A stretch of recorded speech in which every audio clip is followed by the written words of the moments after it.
Þú ert að hlusta á Mjólkurhúsið. Samtöl á milli verka.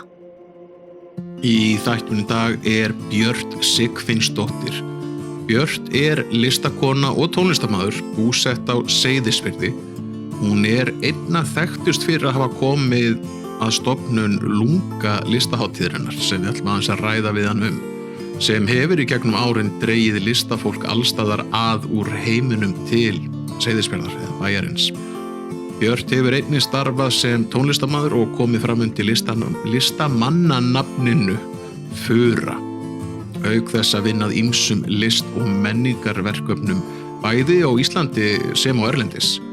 Í dag býr hún á Seyðisfirði þar sem hún vinnur að listsköpun, tónlist og öðrum menningarverkefnum og bara dundar sér að góðu lífi og tekur þátt í verkefnum sem tengjast greinum og samfélaginu í kringum hana. Í þættunum er markmið okkar að heyra hvernig tónlist og list komu inn í líf hennar, hvernig Lunga var til og hvernig það er að skapa alþjóðlegt menningarlíf í litlum bæ. Og svo lokum hvernig daglegt líf hennar lítur út í dag. Vertu velkomin í Mjólkurhúsið, Björt. Takk fyrir. Og hvernig var heiðin í dag? Þú ert að koma frá Seyðisfirði. Já, hún var bara dásamleg. Og það ekki? Já, bara Sól og snjór og all hamingjan. Já. Fullt af skíðasporum út allt og bara æðislegt. Það er náttúrulega, ég skal nú ekki að ég er náttúrulega, maður gleymi alltaf að séu margir á skíðum, hann er gönguskíðum væntanlega, eða hvað? Já, það er alltaf verið svolítið mikið gönguskíði og snjósleða en svo líka bara fara fram hjá skíðasvæðinu, það var allt útsporað. Að sjálfsög, ég held nú að skíðasvæð okkur Stafdal sé nú bara einu af þessum földu perlum. 100%. 100% og örugglega eitt að fáum skíðasvæðum í heiminum sem er með snjó frá desember, janúar og fram í kannski lok apríl, mæ. Já, það er alveg rétt hjá þér, enda náttúrulega nú ert þú héðan, frá Austurlandi, þú ert Seyðfirðingur, enda ég held ekki þess að það fyrsta sem ég lærði þegar ég kom yngur austur, það var góðurinn okkar Davíð Kristinsson sem fullyrði þetta við mig. Þannig að þú getur tala við fólk úr einasta beðikjarna og það eru örfáu kjarna sem fólk tilgreini hvað það er sérstaklega. Og þá sagði hann að ef þú ferð bara sem Norður Akureyri eða Suður Reykjavíkur og þú hittir hérasmann og svo Seyðfirðing og þú spyrir hvaðan eru þið, þá muni Egilsstaðabúinn eða hérasmannurinn segja að ég er Austurlandi. En meðan Seyðfirðingur kemur, ég er Seyðfirðingur. Alltaf, algjörlega. Þannig að ég tengi þetta við Vestmannaeyjar, þó ég sé nú ekki fæddur uppalnar, þá er ég alltaf Vestmannaeyingur bara ekki tengsl. Já, einmitt, það var ákveð það sem ég hugsaði líka sjálf. Mamma mín er úr Vestmannaeyjum, þannig að ég hef tengið þangað líka. Þannig já, það er svona þessi tveir staðir sem mér dettur í hug fyrst, sem myndi svara svona. Nákvæmlega. En svo við skulum bara byrja á þessu hjá okkur. Það er eitt og við erum búin að þekkast í þó nokkuð mörg ár. Og í undirbúningum á þessum þætti hjá okkur, þá skal ég við ekki ná margt sem komur óvart. Og ég ákvað nú kafa ekkert of djúpt svo ég vissi ekki allt en ég ætla að lega þér að fræða mig og hlustendur. En þú hefur verið mjög, sýnilega allan og hefur átt góðan fyrir í tónlist, er það ekki? Jú. Og þá langum við bara að byrja, manstu hvenær list eða tónlist varð eitthvað sem þú fannst að þú þyrftir að gera? Þá frekar en bara eitthvað sem var í kringu þig? Nei, ég man ekki eftir því að það hafi verið öðruvísi en þannig. Og svona, ég var eitthvað marka foreldra mína og þá var ég farin að semja texta og lög og hef alltaf verið rosa skapandi, farin að semja lög áður en ég var að byrja að tala. Þannig að geta sagt orð og alltaf, mamma segir þetta nú reglulega, alltaf þegar hún var að reyna að kenna mér einhverja tónlist, hún var tónlistakennari, einhverju lög, þá vildi ég alltaf breyta textanum. Ég var alltaf með, allir krakkar, ég gæti ekki sungið það eins og textin var, ég þurfti að búa mig til minn eigin. Þannig ég held að þetta hafa alltaf verið rosa ríkt í mér. En þá er kannski bara ef við spólum svona aðeins fram og tilbaka yfir lífskeiði hjá þér. getur þú sett puttan á það hvenar eða hvernig tónlistin kom þá fyrst inn í lífið þitt, svona kannski ef við hlaupum yfir þessu ungbarn árin?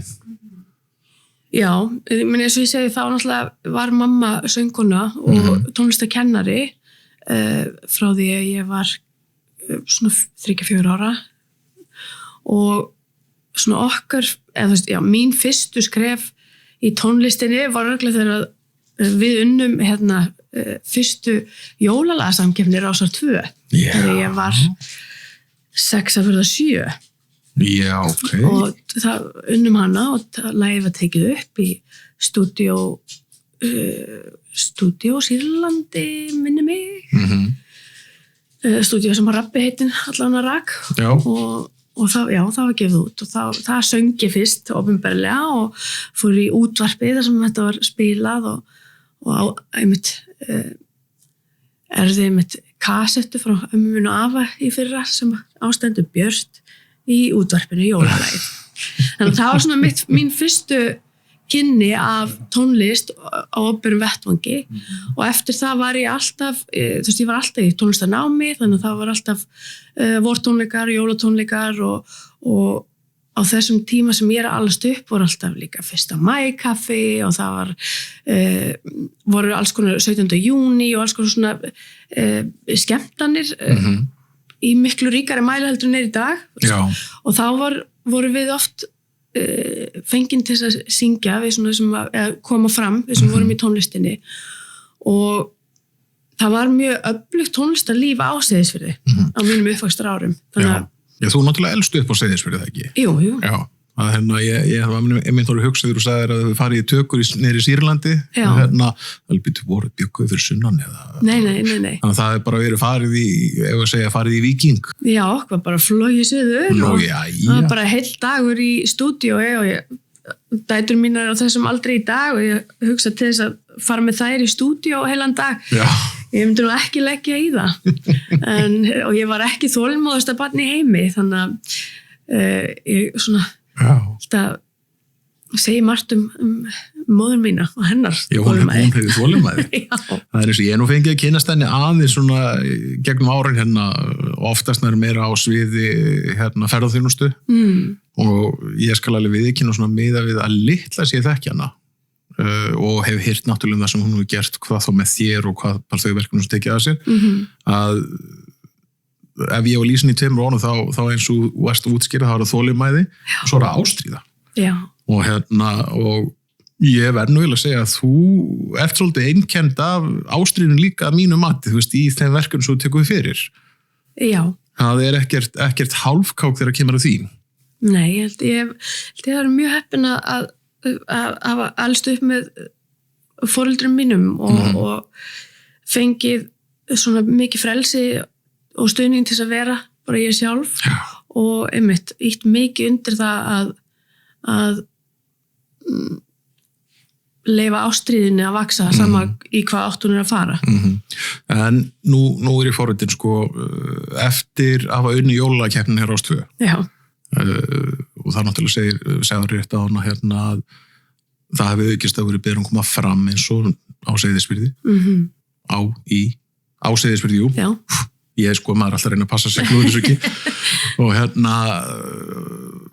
var fara á stað mynd einhverja hljómsveit eða eitthvað svoleiðis eða... Nei, ég var aldrei í hljómsveit á mínum yngri árum og dreymdi að vera í hljómsveit en það var alltaf það voru eiginlega bara strákahljómsveitir þegar ég var að alast upp en við vorum svona alltaf að, þú veist, það var alltaf vorum alltaf að gera eitthvað það var alls konar viðburði þar sem að var að koma fram en svona þú veist, þegar ég hugsa tilbaka þá var ég alveg rosalega mikið í tónlist en þegar að ég var að alast upp þá var ég ekki með mikið sjálfstraust í tónlist ég var með mjög háa og svona frekar veikarödd en alltaf þegar ég kom fram þá var alltaf að hækka rosa mikið að feedbackaði og þú veist ég var alveg mjög óörugg með það að koma fram og var mikið af tónlistafólki á Seyðisfirði og bara á Austurlandi öllu og og mér fannst ég ekki hafa eiginlega neitt í það. Já, ég skil ég. Og sá alls ekki fyrir mér að ég myndi verða einhver tónlistakona þegar ég yrði fullorðin. Bara þú veist, ég taldi mig ekki hafa hæfileikana til þess. En svo þegar ég svona horfi tilbaka sem fullorðin að þá, þú veist, sé ég auðvitað alveg hvernig þetta allt saman leiddi í raun og veru bara í þessa einu átt og hvað ég var rosalega heppin með mikið tónlistlegt uppeldi og líka hvað í raun og veru ég var heppin að fæðast með hæfileika á þessu sviði og gott tóneyra, kannski fyrst og fremst. Já, það mjög góður kostur. Það ekki þetta séu mig en mín frú segir að ég sé svo laglaust að kemur að syngja. Já. En ég hef gaman að syngja og öskursyngja í bílnum sérstaklega einn. Já, það allir að syngja. Það geta allir sungið. Þetta bara æfing og vöðvaminni. Algjörlega. Mér fróðari fræðingar. Já, en nú langar maður aðeins að hlaupa áfram og það nú kannski náttúrulega eina af þeim ástæðum af hverju að ég fekk þess að koma og setjast stólinn hjá okkur. Já. Og það verkefni sem heitir Lunga. Já. Og nú spyrum hvort ég munið eftir öll þessi ár. Ég flæktist náttúrulega Lunga tiltölulega snemma eftir ég kem austur. Já. Og þetta var listahátíð ungs fólks á Austurlandi. Rétt. Þetta rétt hjá mér. Já, rétt. Sko, 4 stig. Já, og hvenær fluttir austur? Ég kom inn á 2014. Já, einmitt. Það held ég 2015 sem ég byrja fyrst að vera með litla putti kringum hátíðina. Já, þá var það náttúrulega fyrst og fremst í gegnum Dýra og Davíð. Já. Og þá var náttúrulega þeir aðalega að sjá veitingasöluna eða drykkjarsöluna. Já, einmitt. Og svo náttúrulega bara leið tíminn og einn daginn endaði með gæsluna hjá okkur og einhver tíman gegn Björgunsveit og þetta svona, mér finnst ég eiga svona pínulítið í hátíðinni eins og margir aðrir. Algjörlega. Hvernig fyrir þá sem þekki ekki Lunga þá það sem ég langar að spyrja hvernig kviknaði hugmyndin? Einhver forsaga eða? Já, áður en að Lunga byrjaði þá var hún móðir mín með litla hátíð eða lítið svona viðburð sem hún kallaði hljómstefnu sem var svona helgar viðburður þar sem var að stefna saman alls konar tónlistafólki. Hún liði nú ekki lengi, held að hún verið haldið 2 svar eða eitthvað. Svo ég orðin úlingur hágelgjunni og ég átti kærast upp á Egilsstöðum og fannst allt bara miklu meira spennandi og betra á Egilsstöðum. og og við erum þannig eitthvað, þú veist, erum eitthvað þarna að kýta eins og svo oft áður og ég hóta því að flytja upp á Egilsstaði. Mér langi ekki heim í þessu skítapleysi lengur, það var ekkert um að vera.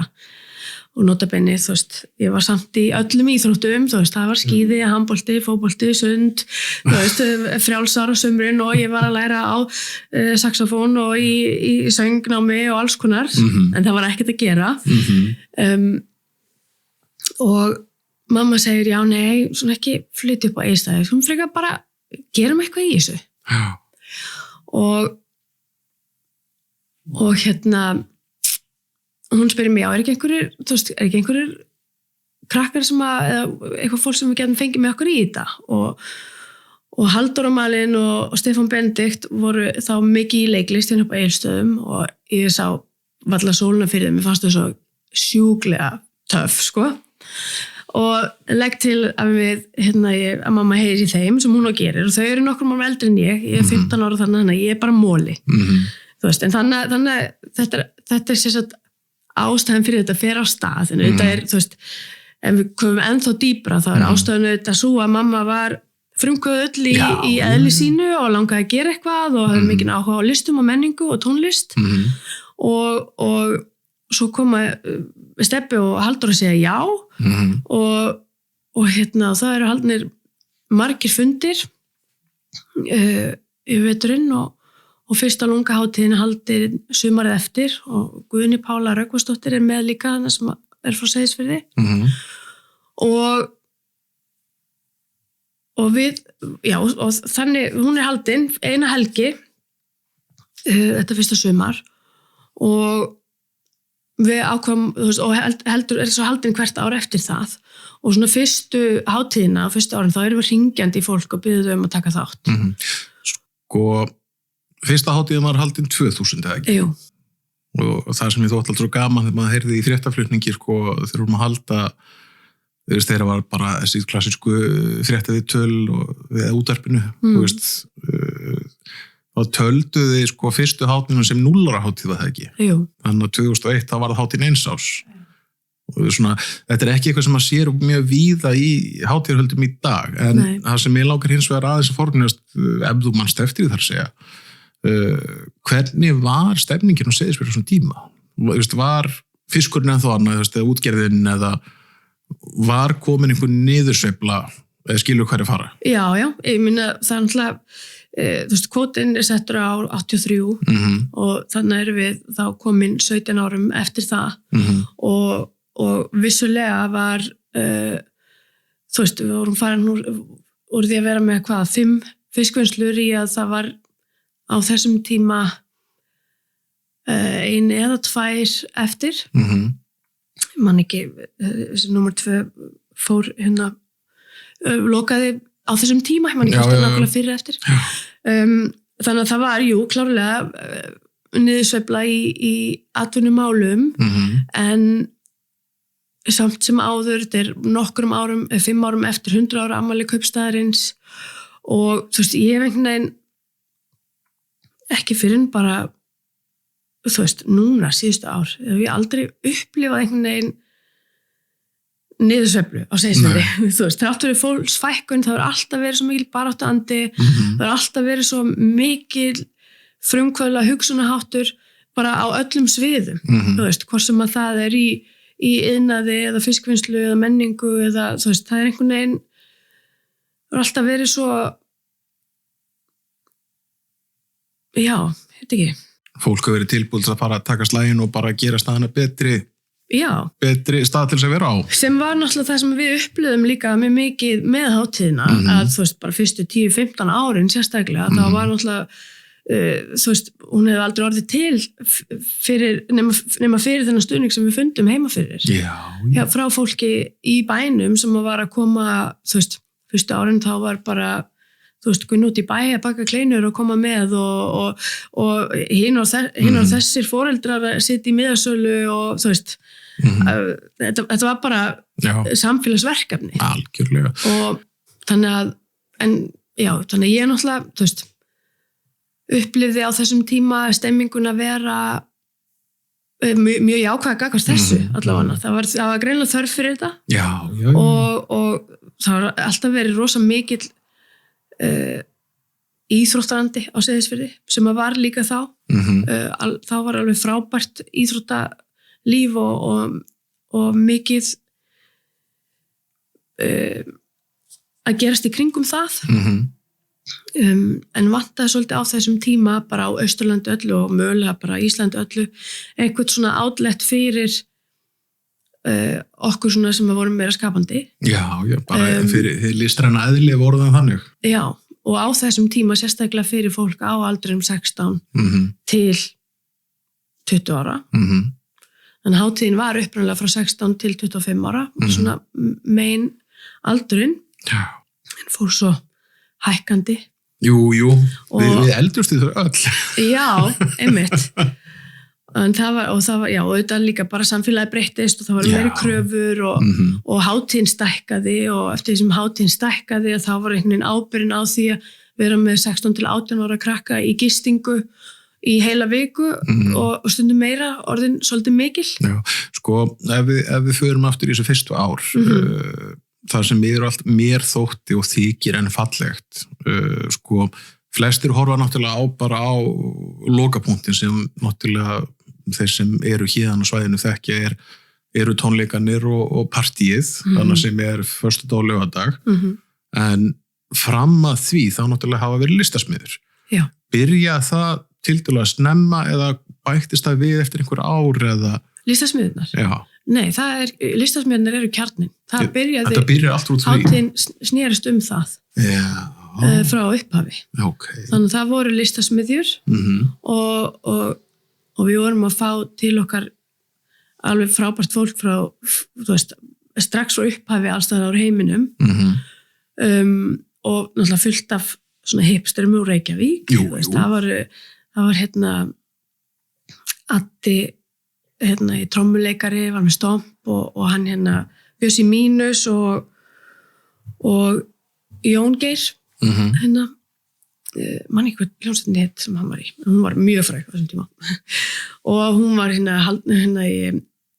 fullt af leikurum komu og danskennurum og svo var sirkus frá Svíþjóð sem kom alveg svolítið mörg ár í röð og við byrjum bara með helgi en svo fór það eiginlega strax að svo var hann löng helgi og svo 2005 strax var þetta orðið heil vika og 2006 vorum við með fyrsta ungmennaskiptiverkefni okkar. Hversu ungmennaskiptiverkefni sem líka það er þú veist líka það sem fólk heyrði ekki mikið þó svo við varum endalaust að reyna einhvern veginn að promota þetta. Við gerðum allavega 17 ungmennaskiptiverkefni með heitir í dag Erasmus Plus eða Evrópa unga fólksins og 2007 þá fengum við þá vorum við 150 ungmenni á aldrinum 6-25 ára frá 5 löndum eða 6 löndum á Seyðisfirði á lungahátíðinni og það var fjölmennasta hátíðin í listasmiðjum, 150 einstaklingar, það var geggjað og við fengum tilnefningu hjá Evrópa unga fólksins, fórum til Brussel, ég og Sigríður Eir sem var í ráðinu þá, vorum viðstattar risastóra verðlaunaafhendingu og fengum viðurkenningu fyrir þetta starf sem við fengum svo aftur viðurkenningu 2017 frá Evrópa unga fólksins heima eða Erasmus Plus en þetta snerist það að leiða saman ungt fólk úr mismunandi löndum ýmist 3 löndum eða fleirum í óformlegu námi, óformlegri kennslu og við fengum mörg þúsund ungmenni gegn ungmennaskiptin til Seyðisfjarðar á lunga á þessum tæpum 2 áratugum sem við vorum að gera þetta. Þannig að þau voru það bara að koma á Seyðisfjörð? Þau koma á Seyðisfjörð ýmist fyrir hátíðina eða eftir hátíðina. Komu ýmist fyrir hátíðina eða eftir hátíðin byrjaði og voru í 3-5 daga í sérstöku námskeiði fyrir ungmennaskiptiverkefnin þar sem við vorum að vinna með eitthvað ákveð þema sem var oftast eða alltaf tengt einhverju svona samfélagslegu málefni þú veist við vorum með samkennd, við vorum með kyn sem þema einhver tíman og vorum með samfélag, þú veist, alls konar svona þess að við vorum að ræða og kafa ofan í einhver svona samfélagshugtök og svona ræða það hvernig við sem einstaklingar í samfélagi bæði okkar nær samfélagi okkar, þú veist, hvort sem það er fjölskylda eða bær eða þú veist, í stóra samhenginu í heiminum með Evrópu, hvernig við þú veist, hvaða áhrif höfum við hvert og eitt á samfélagið og hvernig tökum við ábyrgð í því að gera samfélagið betra. Var þá, þegar þessari óformlegu kennslu á lokið, var það einhver sýning eða var en að gæsalappa sem var þá til sýnis? Já, þá var alltaf haldin sýning sem var oft, seinni part ævi hátíðarinnar var opnarhátíð hátíðarinnar. Þau komu sérst nokkrum dögum fyrir voru svo með sýningu sem var þá opnaði hátíðina og svo tóku þau þátt í listasmiðjum og tóku þetta samtal áfram þangað. Og þetta gerði náttúrulega hátíðinum fjölmenninga hátíð og alþjóðlega og mikið af þessu fólki sem var að koma á ungmennaskiptaverkefni kom aftur á hátíðina og náttúrulega sagði frá hátíðinu út í heimi sem að var til þess að við fengum að rosa miklu umfjöllun erlendis. Sko, við náttúrulega nú ég að ná að leggja saman 2 og 2 í mínum haus, náttúrulega því að það ekki rétt munum að það var hellingur af fólki sem gisti eins og í grunnskólanum á þessum tíma. Þannig að það þá væntanlega hópurinn sem hefur þá verið í þessu ungmennaskipti verkefni. Já. Það ekki rétt í mér? Já, og svo komu fleiri sem að tóku þátt í listasmiðunum og það voru ungmennaskipti krakkarnir búin að vera á Seyðisfirði og þau tóku á móti nýjum þáttaköndum og svona pössuðu, þetta var líka hluti af svona okkar öryggistefnu að þessi hópur sem að kemur í byrjun var minni og byrjum á því að reyna að mynda einhverja svona hópefli þar og mynda einhverja ábyrgðartilfinningu hjá þeim og þau hjálpuðu okkur svo við það að taka á móti fleiri gestum og við ræddum mikið það hvernig látum við fólki líða velkomin, hvernig passa sig enginn út undan og svona hvernig passum við upp á hvort annað svo að þegar að seinni hlutan á ævi hátíðarinnar partíð varð svo stórt. Jú, það var risastórt. Já, hvernig höldum við utanum hvort annað í því og auðvitað kemur alls konar upp á þegar það eru 2-3 manns komnir saman en ég held að þetta hafi spilað stórt hlutverk í því að það hafi ekki farið verð. Sko ég skal alveg taka undir það hjá þér vegna svo myndist á öryggistefnu. Minn haus fer mjög hratt þanga bara í ljósi þess hvað ég hef starfað við gegnum árin og ég gef ykkur hrós og tek hatt minn ofan fyrir ykkur. Bæði það að það var allan og undir það síðasta, sérstaklega árið sem vorum í Herðubreið. Náttúrulega eftir að hátíðin, ég kem náttúrulega inn í þetta verkefni með ykkur eftir að hættum að vera niðri í Norðursíld. Já. Og þó svo ég hafi með puttana þar, en tek ábyrgðarstöðu með ykkur í Herðubreið og svo niðri bæ. Bara það að það hafi verið eins og núna síðustu hátíðinni þá var mattildraverkefnið og svo voru aðrir hópar sem ég man ekki hvað heita að ef einhver lenti í varð ofurölvið þá var hann tekið til hliðar og það var einhver sem sati við viðkomandi eða ef það var kynferðislega árás eða því líkt þá var viðbragðsteymi tilbúið og sömuleiðis kannski að mikilvægast að þegar það var læknir og eða hjúkrunarfræðingur á vakt meðan partíið var í gangi. Einmitt. Já, þetta var öryggismálin hafa alltaf verið mér mjög hugleikin og ég við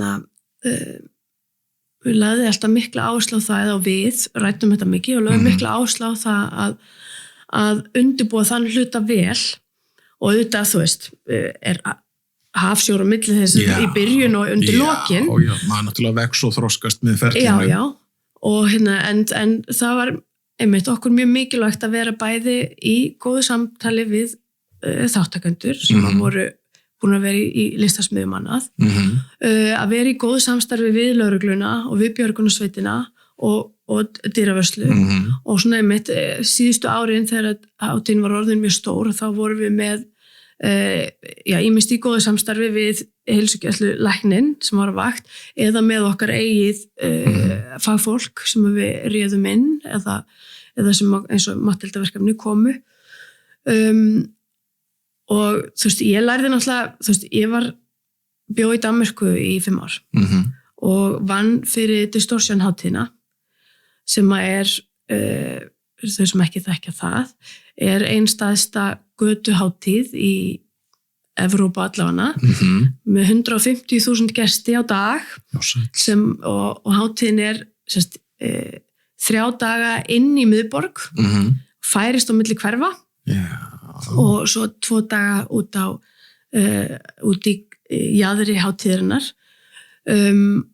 og ég var í framkvæmda stjórn þessara hátíðar og var meðlans yfir gæslumálum hluta af starfstíma mínum þar og lærði alveg svakalega mikið af því í svona þessari vinnu sem og þetta í mínu námi og það var, það var alveg óbóðslega skemmtileg upplifun og lærdómsrík og erfið að vera yfir öryggismálum inn í miðborg Kaupmannahafnar með 150.000 gesti og það var alltaf margra mánaða undirbúningur fundi með, borgaryfirvöldu, með neyðarlínni, með lögreglu, með, við þurftum að ráða inn, ég man ekki eins og hvað marga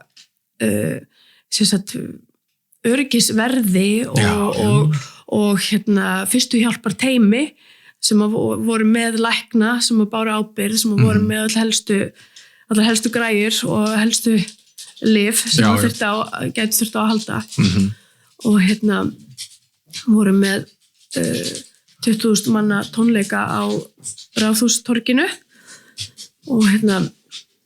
og koma heim með þessa þekkingu og geta nýtt hana í þessu pínu litla samhengi sem var alltaf að byrja þessu tvo viðburði saman var ótrúlega verðmætt og skemmtilegt.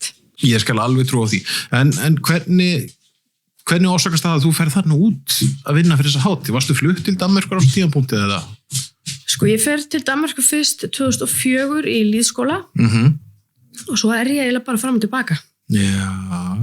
Meira og minna. Ég tók 1 ár í fatahönnun, flutti svo heim þegar ég komst inn í FIH. Já. Fór í FIH í 2 ár og og tónlistaskólan í Kópavogi, RAF tónlistabraut á meðan ég tók 1 ár í listfræði í Háskóla Íslands og eignaðist svo danskan kærasta, fór út til Kaupmannahafnar í Complete Vocal Technique, 1 ár þar og var á leikskóla og kom svo aftur heim og bjó í Reykjavík ég bjó í Reykjavík allt í 3 ár. Já, annars hef ég aldrei búið í Reykjavík og var þá einmitt á tónskólum í Kópavogi og vinna fyrir Reykjavík og borg og fer svo í Káspilot nám í Aarhus í 3 ár 2009-2012. Sko nú verður ég að endurtaka í hvaða nám fórstu? Kaspilot? Kaospilot. Kaospilot. Já, Chaos Pilot. Já, það meika meiri sens. Náttúrulega mín dönsku þekking náttúrulega bara, skalum við til 10 þá segi ég 1,2 þó maður viti kannski aðeins mér hann að lesa hana en að hlusta á dönsku það eitthvað sem ég legg bara enga veginn í. Nei, ég var líka þannig þegar ég flutti fyrst til Danmerkur en ég fór sérst í þetta nám, Chaos Pilot. Veitu, hvað það? Þetta 3 ára nám sem sjálfsvarar BA-námi í raun og veru smá erfitt að útskýra þetta því námi svolítið eins og námi gefið til kynna í raun og veru að verða að kenna manni að bregðast við kaos en þú veist þetta námið byggt í kringum viðskiptafræði, ferlafræði eða process og verkefnastjórnun og leadership. Þannig að ég fer í gegnum þessi 3 ár sem að voru líka eiginlega bara 3 ára sálfræðitími. Því það unnið mikið út frá filosófíunni til þess að geta leitt aðra þarft að geta verið leiðtogi í einu lífi fyrst. Sjálfsögðu. Þannig að við fórum að fara í gegnum alls konar svona sjálfskoðun og sjálfsvinnu samferða því að læra að gera viðskiptaáætlanir og læra svona jákvæða sálfræði og svona mannfræði bara og hegðunar fræði. Hvernig sko nú kannski óbúslega klísukennt að koma með brandara en hvernig að koma sem Íslendingu sem sko mentality hjá sér ágætu þjóð okkar að þetta reddast við erum alltaf að bregðast einhvern veginn við svona einhverjum ég bara vandraði með þegar skíturum fyrir viftuna og hjálpaði svona íslenski bakgrunn eitthvað meira eða minna í þessu námi eða? Já, sko, ég upplifði þegar ég fer innan skóla, bara, það inntökupróf í skólan. Fyrst sendur inn umsókn sem mjög ítarlega og að skrifa, gera verk, við þurftum að skrifa verkefnalýsingu á einhverju draumaverkefni og svo 3 daga inntökupróf þar sem að við vorum sett í hópa og þar voru 3. ársnemar og kennarar að fylgjast með okkur allan tíma. Voru kölluð svona stone faces, þannig voru bara með möppu, sögðu ekki neitt og voru bara að skrifa niður, fylgjast með að við vorum látum gera alls konar æfingar, alls konar leiðtoga æfingar, þú veist, það allt frá því bara að kynna okkur sjálf í að ákveða, þú veist, í svona katastrófu æfingar þar sem það heimind okkur það hafi verið jarðskjálfti og einhver hafi verið í lest og lestin hrynur og hverjum að bjarga fyrst og fylgjast með hvernig við værum að bregðast við mismunandi aðstæðum og hvernig við værum bæði að sýna okkar leiðtoga hæfni sem að felst náttúrulega ekki bara í því að treyna sig fram, heldur líka í að lyfta öðrum upp og vinna saman og allt þetta. Og strax eftir inntökuprófið þá leiði mér eins og ég væri búin að finna bara mitt tribe, fólkið mitt. Bara tilgang lífsins. Já, bara það sem ég fannst ég vera komin á stað þar sem að ég passaði inn og þar sem að fólk skildi mig og það var, þú veist, einmitt, þetta svona ég held að ég hef kannski ekkert alltaf veit ég hvort ég tengi beint við þetta reddast eða mentalitítið heldur meira svona við getum allt mentalitítið, sko, hvora leiðina sem að fyrir þá á það bæði við í sjálfu sér, sko. Einmitt. Og oft fengi ég svona skota með það ég láta mig dreyma svo mikið, fá stórar hugmyndir, en þarna var bara, þú veist, fólk sem hugsaði eins og ég og var að mörgu leyti eins og ég. Og ég fyrstast í gegnum þetta 3 ára nám og eignast þar fullt af góðum vinum og lokaverkefni mitt í skólanum svo lunga skólin. Konceptið fyrir lunga skólan. Þú kemur bara inn á næsta punkt sem ég langaði að spyrja þig inn á. Sko, náttúrulega, við erum alveg búin að tala lunga hátíðina. Hvenær kemur lunga skólin upp á krafsinu? Já, sko, það var búið að vera alveg einhver umræða einhvers konar listaskóla á Seyðisfirði í svolítið mörg ár þegar ég fæ þessa flugu í hausinn að bara af hverju ekki, þú veist, við erum að gera listaskóla hérna og ræði þetta við lunga teymið hátíðarteymið sem eru öll sammála að þetta sé góð hugmynd og ég og Ívar Pétur svona höldum aðeins áfram að þróa þetta fáum einhverja styrki til þess að móta þessa hugmynd eftir að ég ákveð í lungaskólanum þegar við erum að undirbúa okkur undir lokaverkefnið sem síðasta önnin þetta við erum þetta 2011 ég 2010 ræðum við þetta í lunga hátíðin 2011 þá átta ég mig á því eftir að við erum búin að vera á einhverju námskeiði þar sem við vorum að læra einhverjum áfanga sem við vorum að læra skilaboðin raun og veru þessi að þú ætlar að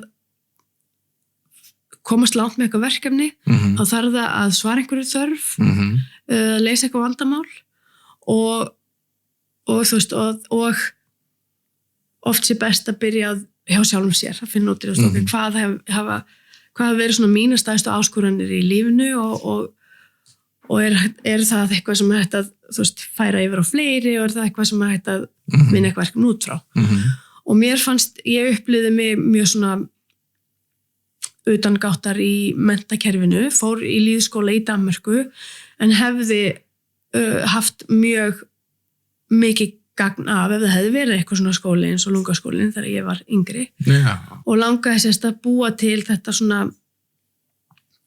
frí svæði fyrir unga einstaklinga sem að hafa upplifað einmitt að þau upplifa sig utan gáttar einhvern hátt eða upplifa sig ekki passa inn og vita kannski ekki alveg hvert langar að fara í framhaldinu, ekki búin að ákveða í hvað menntaskóla eða háskóla þeim langar að fara í eða hvað ætla að læra og út frá því þróaðist þetta. Þannig ég verði ekki, ég hafði ekki hugmynd það, þannig að þú ert einn á stofnundum lungaskólans þá og samt öðru fólki eða ekki eða hvað? Jú, já. Ég vinn þessa hugmynd áfram sem lokaverkefni mitt í Káspilot var viðskipta áætlun fyrir skólan þar sem ég var búin að meðal annars verið í sambandi við menntamálaráðuneytið og við Listháskólann og Gottur Gottur heitinn? Já, kom þar náttúrulega mikið við sögu eins og í hátíðinni og studdi mig mikið í því öllu og svo þegar ég búin að þá spyr ég Jónatan Spælborg sem var árna eftir mér í Káspilot hvort að hann vilji taka hátíðina líka fyrir sem lokaverkefni og hann gerir það og hans lokaverkefni skólanámskráin eða curriculum fyrir skólan og þegar hann útskrifaður og við erum búin að vinna saman í ár og ég er búin að vinna þessu þá í 3 ári raun og veru frá því að við rættum þetta hann 2010 eftir hátíðina þá hlítum við á hvort annað og bara eigum að gera þetta og ég held að við veitum svona alveg svari hvort það var já eða nei þannig að auðvitað komu aðrir við sögu en ég og Jónatan við stofnum skólan vel gert og tókum móti fyrstu nefndum í mars 2014 svo hefur bara verið nánast fullt síðan þetta nefnilega sem í rauninni skulum bara á þannig ég sem utanbæjarmaður aðkofumaður eða hvaða fallegu lýsingur sem maður vill nota náttúrulega ég þekki ekki annað en Seyðisfjörður og Lungaskólinn saman sem eitt þannig að ég óbúslega með að gera mig grein fyrir hvernig þetta var áður en náttúrulega eins og bara víða á landsbyggðinni nú er ég ekkert bara að tala um Austurland eða Suðurland eða annað slíkt þegar þú komin í minni byggðakjarna þá dalar allt svo mikið niður og það sem mér persónulega hefur þótt svo fallegt að sjá á Seyðisfirði að Lungaskólinn allan fram til þessa hefur verið svolítið svona lyft upp lífinu hérna niður frá og þú veist því að náttúrulega þeir nefndir sem hafa verið þau ár sem ég fylgst með þetta alveg fólk sem lætur taka eftir sér og veist hvort sem fólk horfir á sem jákvætt eða neikvætt en þetta bara ég held að svona mín stærsta og sterkasta minning náttúrulega þegar Davíð og Dýri voru með Skaftfell og bístró á sínum tíma þetta var bara félagsmiðstöð nemyndana þeir fengu sinn díla og bjór til þess að drekka og hafa gaman og spila og korsið kipti hvað að drekka eða ekki en þetta gerði bæjarfélagi ennþá hlýrra og það þetta sama með skólan eins og með hátíðina þetta hefði aldrei gerst nema út af því að við fengum góðan stuðning frá bæjarbúum og frá eins og til dæmis Davíð og Dýra sem að þú veist voru til í að fara inn í þetta með okkur og halda Skaftfelli opnu allt árið fyrir þetta var ekki neinir veitingastæðir opnur á veturnar síðan að sjoppunar lokuðu og en þetta gerði þeim það kleift að halda opnu án þess að vera í brjáluðu tapi og það var svo ánægjulegt, sérstaklega fyrstu árin sem að skólinn var í gangi að sjá einmitt þessi jákvæða áhrif og þú veist að það voru allt í einu orðið fullt í sund alltaf þegar maður fyrir sund að fullt af fólki og einmitt barinn var opinn eða veitingastafur var opinn og ungt fólk í bænum yfir þennan tíma og svo náttúrulega stuttu síðar kemur listi ljósi og þú veist bara, fyrir meira ungt fólk einhvern veginn að flytja heim upplifi ég allavega ekki kannski að því að maður var komin á þennan aldur en kom svona góður kjarni af ungu fólki sem skapandi og að taka til hendinni í þú veist félagslífinu algjörlega en Ég held að Björst að við getum verulega gert margra þáttaseríu bara lunga. Já, það er rétt. Þetta er náttúrulega svo löng saga. Já. En það er eitt sem svona, ef við summurum kannski innan tími frá því að þú varst bara, eins og þú sagði sjálf, 15 ára krakki, þegar fyrsta hátíðin byrjar og svo fyrir skólinn á stað. Hvað lærir maður á því að byggja svona verkefni? Já. Þetta er mjög djúp og erfið spurning, ég veit alltaf það.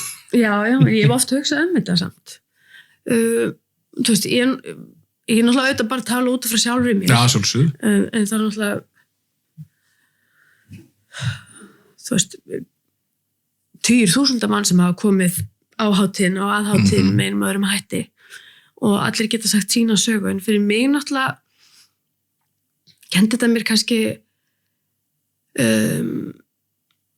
fyrst og fremst að trúa á sjálfa mig og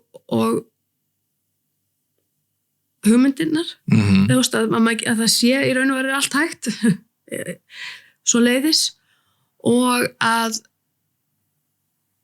gott heimi í kringum svona skiptir öllu máli. Það er með gott fólk með sér, það gerir enginn svona einn og ég veit að þú veist, ég hef náttúrulega fengið mikla, þú veist, verið andlit hátíðarinnar út af við að miklu leyti sem er að mörgu leyti mjög ósanngjarnt því að þú veist, ég er ekkert svo eina sem að á rosalega mikið í þessari hátíð og hef bara verið ofboðslega heppin að eiga að hafa verið með gott fólk, verið með góðu fólki í þessu allan tíman. Það er ég skal taka undir með þarna. Náttúrulega, svo við veitnum aftur bara í mína reynslu af þá lunga hátíðin, ég náttúrulega þekki skólan mjög lítið.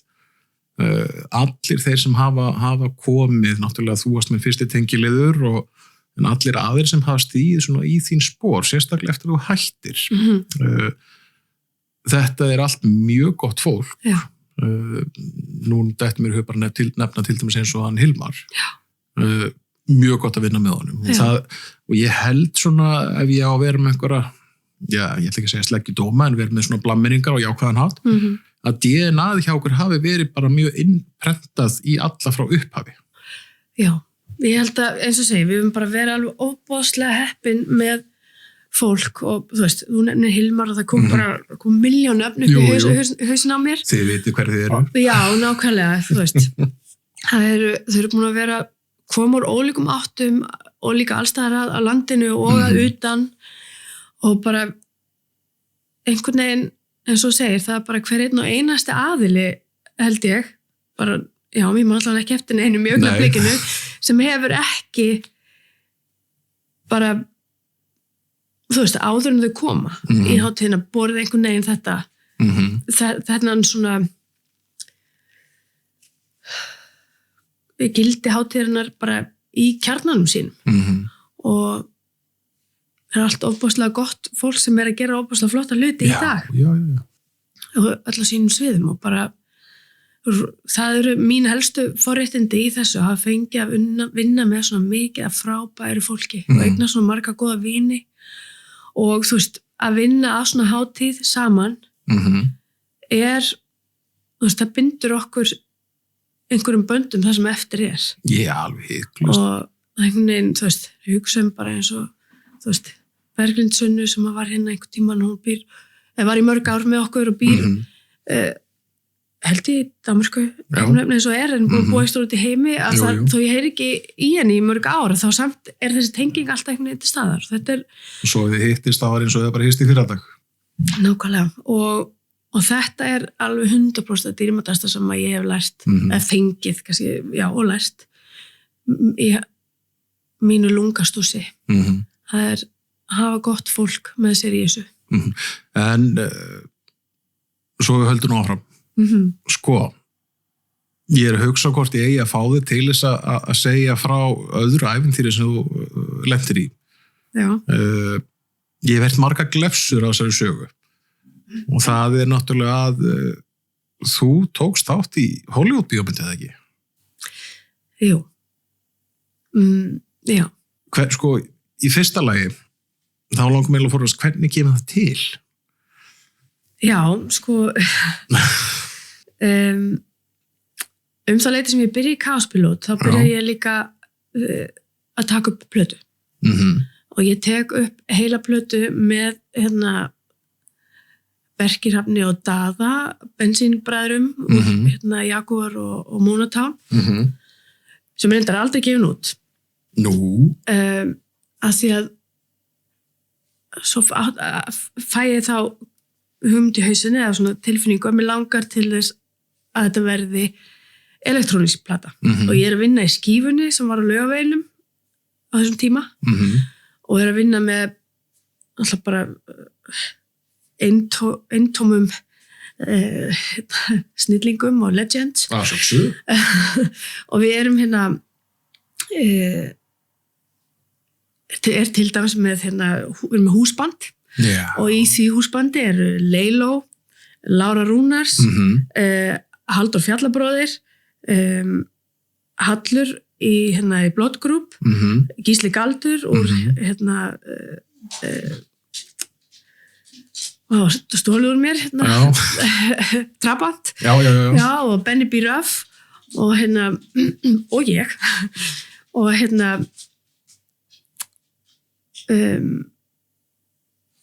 og ég er á vakt með Halli og nefni við hann, þú veist, þegar sem hann taka upp þessu plötu og ég bara finni það bara, mér langi þetta sé elektrónisk plata, hvort að hann þekki einhvern sem að, þú veist, myndi vera til að gera það með mér.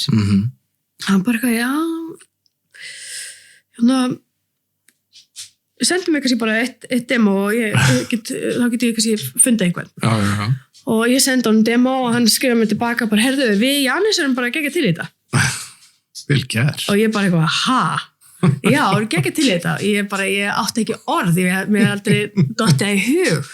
Eða láta mig dreyma að þeir, þú veist, Hallur og Janus og Blood Group, bara uppáhaldsljómsveitin mín á þessum tíma, bara, ok, geggjað. Og við tökum upp plötu og ég túr alveg tölvert með hana, bæði heima og erlendis viðsvegar Evrópu og það, hún kemur út hann 2016 held ég, eitthvað, þar kring og stuttu seinna, einhverjum mánum seinna, þá fæ ég skilaboð á Facebook á hljómsveit hér Fura, hljómsveitin mín og ég fæ skilaboð á Furu Facebookið sem að ég lesi yfir og ég bara, ok, þetta bara eitthvað scam. Það var eitthvað, Dear Björst, we would really like you to audition for the role of for this upcoming Warner Brothers Hollywood movie. And I'm like, hvað í gangi? Ok, ignora þetta bara, ítur þessu fram þau halda áfram, hafa samband og lokum hringir kona í mig, hún bara segir, já, við erum að taka með þessa bíómynd sem var með eitthvað kódnafn á þessum tíma og hún eitthvað, þetta í raun að veru Justice League bíómyndin með öllum ofurhetjunum, þú veist, Aquaman og Batman og Superman og öllum þessum og við varum til í að þú myndir senda okkur self-tape að því við varum til að fá því hlutverk elsku Aquamans og Aquaman verður leikinn af Jason Momoa og ég bara eitthvað þú veist, bara ertu ekki að grínast?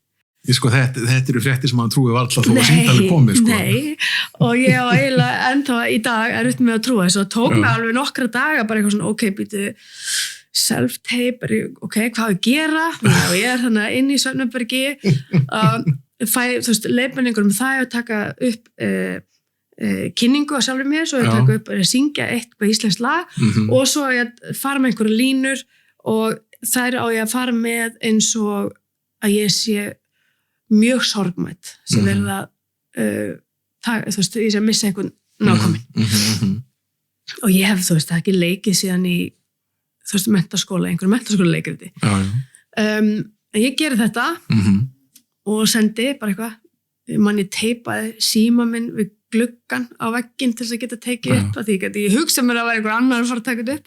Nei. Byrju, tekur þetta símaður? Manstu sirka hvernig þetta verið það? Já, þetta er 2016 eða 17. Já, þá náttúrulega snjall síminn lengur komið. Já. Og ég sendi þetta inn og fæði skilabóð tilbaka, bara já, við viljum fá þig í þetta hlutverk og við reyndar að smá breyta hann hefði verið 3 ár. Já. Og þá var það þannig að við sendum sér satt 3 ár inn sama lagið og það var Vísur Vatnsendurrósu og leikstjórinn sem var Zack Snyder, hann vildi endilega fá okkur alltaf 3 ár. Það var það ég og Salome heitir hún, leikona, og Ágústa Eva. Já. Og við tekur ævintýri, margar mánuða ævintýri. Þetta tekur svo langan tíma.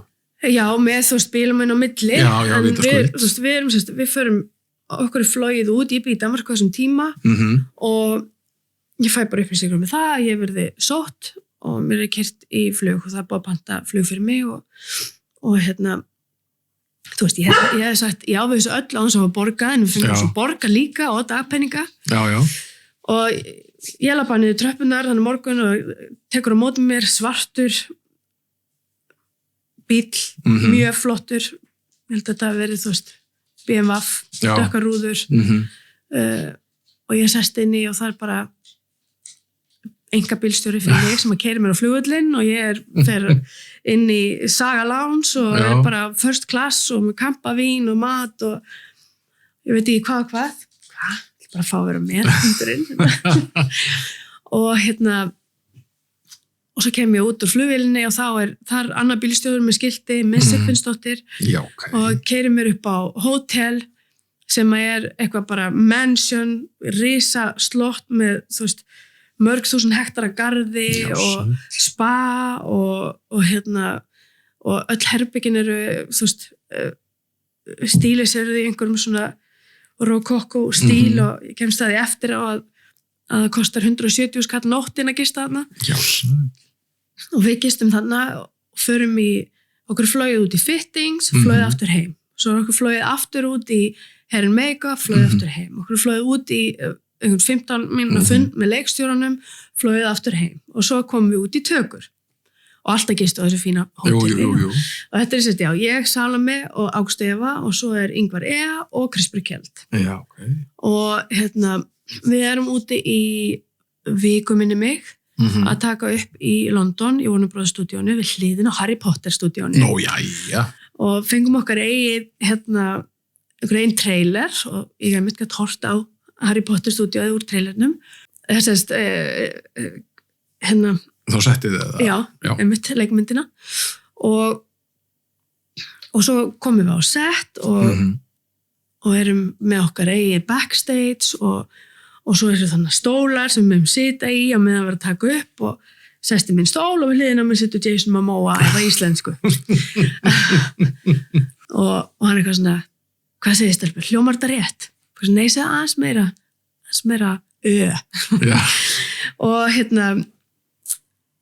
og þetta er sérst inniatriðið fyrir það sem hafa séð myndina eða eftir að sjá myndina sem að Ingvar situr í svona stól og er að tala við Jason Momoa og við erum í bakgrunn, sjáumst ekki einsinni í loka útgáfunni bara eitthvað blörruð þarna og með okkur voru allavega 40-50 svona stand-ins eða statistar og þeim var bara hrúað inn saman hrúað út í rútu saman og látum bíða þar á milli meðan við vorum bara í þessum luxus og vorum með okkar eigin rönnera sem hlupu og náði í mat og drikki handa okkur og svo fórum við inn í einhverja luxusrútu að borða mat sem var eldaður einhverjum luxuskokki og þetta var allt eitthvað bara það er að passa Íslendingana í þessu já, nákvæmlega og ég kem heim og fyrir bara að skrolla skoða red carpet kjólum og eitthvað svona og svo kemur myndin út og þá erum við ekkert í myndinni bara klippa okkur úr myndinni og það var að því að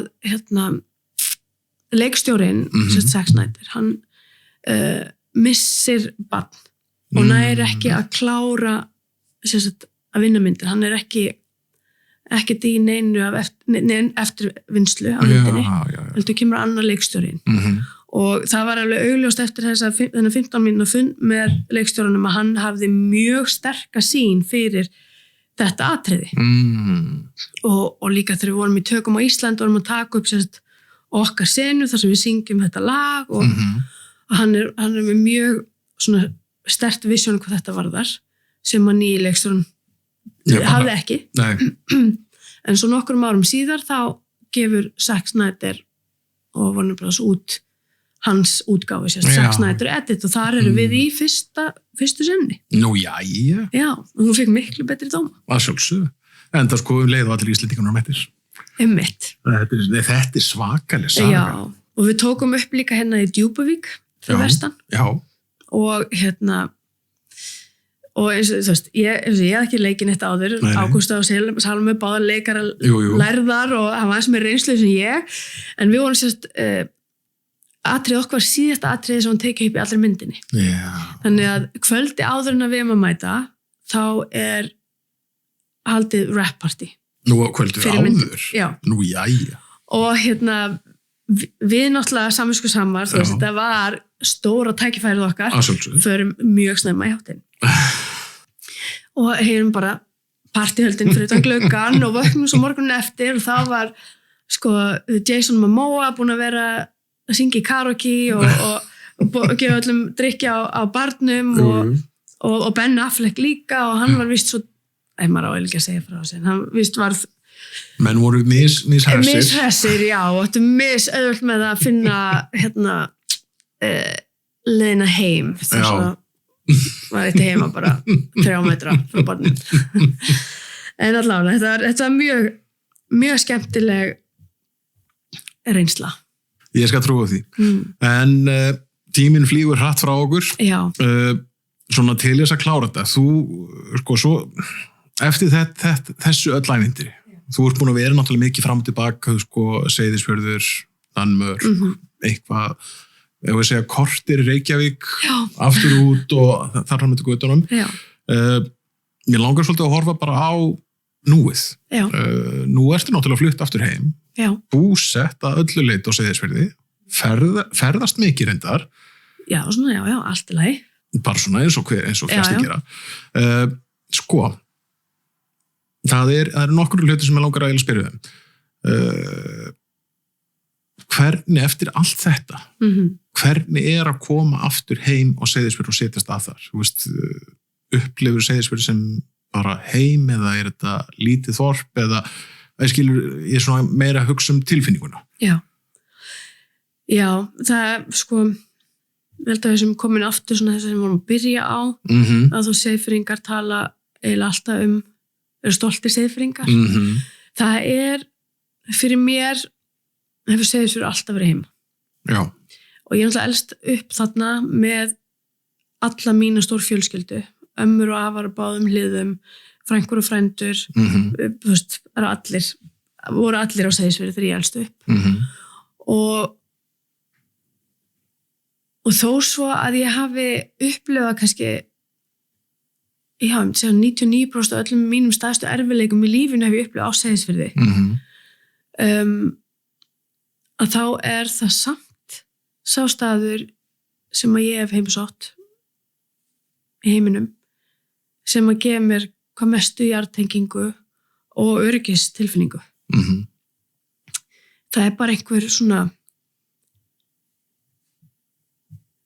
það er eitthvað svona einhverju töfrar. Ég skal taka undir með þar. Hvað séu kallaða bjólfin eða kristallina sem þar félast inn eða hvað það er, en það er ég finn alveg fyrir því þegar ég fer hann niður yttir sjálfur og hvað þá, þú veist, með allarinn að fjölda ferðamönnum sem koma hann, sérstaklega á sumrin. Það, náttúrulega ég lenti inn í síðasta sumarið 25, voru hjón sem hefur ferðast með einu skipinu frá New York upp með Íslandi, Evrópu og tókur svo samanlegt tilbaka, en ég hitti þau tvisvar. Þegar þau komið seinnaskipti, svona veit ekki að segja að þau sagt að þetta verið uppáhaldshöfnið þeirra, en þau töluðu virkilega vel þorpið, eða bæinn, og heimamennina. Þó svo við allir væru hana í einhverju sumargalsa sinna ferðaþjónustinu og þarfum til göttunum sko. Já. Þannig að ég held að það sé bara alveg hárrétt að segja þetta, það einhverju töfra hana. Já. Davíð talaði sömu leiðis og hérna, ég sé. En ef við horfum kannski líka bara á núið, þú ert með mörg skemmtileg verkefni í gangi. Til dæmis eins og það sem hefur fengið nafnið Canopy á sumrin. Já. Hvernig, sko, náttúrulega er það ekki fara að kera þá stað núna aftur í sumar eða? Jú, við erum að fara að byrja núna fjórða sumari röð. Það getur passað. Ekki? Jú, við erum að fara inn í fjórða sumari núna. Já, Canopy er sem sagt, þetta eru viðburðir sem að við erum að halda fyrir ferðafólk. Sem eru, við erum ég og Jón Hilmar, gítarleikari, sem erum saman með tónlistaratriði og ég með svona verkefnastjórnun og hönnun á þessum viðburði og Hótel Aldan og Dýri og Herðubreið og Sesselja og svo Skálanes með þessu líka. Þetta sem sagt viðburðir þar sem að gestirnir eru sóttir í skipið og fara í göngu bæinn í hálftíma með guide frá Skálanesi sem að skila þeim svo inn í Herðubreið þar sem að host sem að tekur á móti þeim og þar fá þau drykki og mat frá öldunni, tekið á móti þeim með rhubarb mimosa og farin í bíósal þar sem að þau geta horft á svona litla stuttmynd náttúruna í kringum Seyðisfjörð og á Seyðisfjörði allan ársins allar ástíðnar fara svo yfir í stóra salin eða sem við köllum matsalinn og þar erum við búin að stóla upp fyrir 300 manns og eru tónleikar og það sem að ég og Jón Hilmar spilum fyrir þau í 45 mínútur og segja þeim sögur frá íslenski menningu og okkur sjálfum og svona og við getum farið inn í andri þar sem er listasýning með lokal listamönnum, hópsýning og svona lítil gjafveruverslun og þetta er allt í allt frá þau eru sótt á Kajahandlu eru búin 2 tímar og það eru haldið 3 svar á dag þannig eru 1000 mann sem fara í gegn upplifa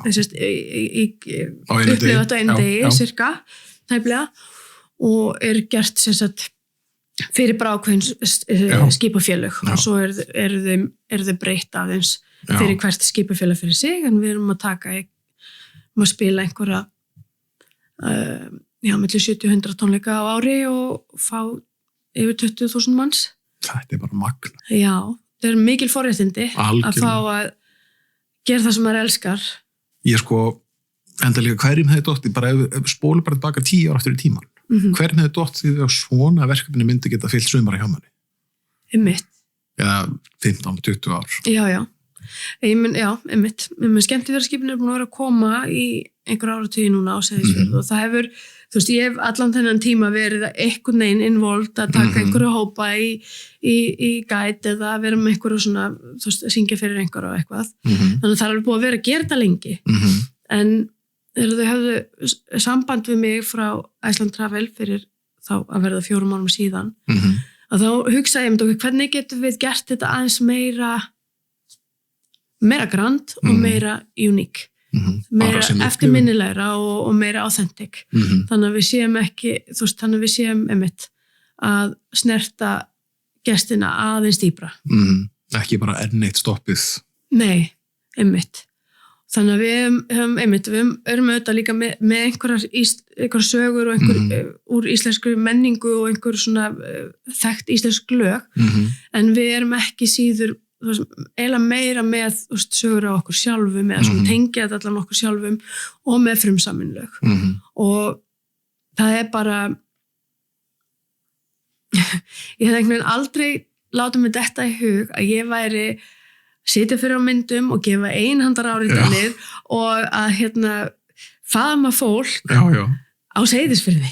Nei. Þú veist, eftir að hafa túra út allan heim og einmitt prófa eitthvað Hollywood-æventýri og gert allan anskotan að þetta myndi gerast núna og heima á Seyðisfirði. Nákvæmlega, hvað þá bara heima? Einmitt. Þetta magna. En Björt, ég held að við setjum lokapunktinir. Já.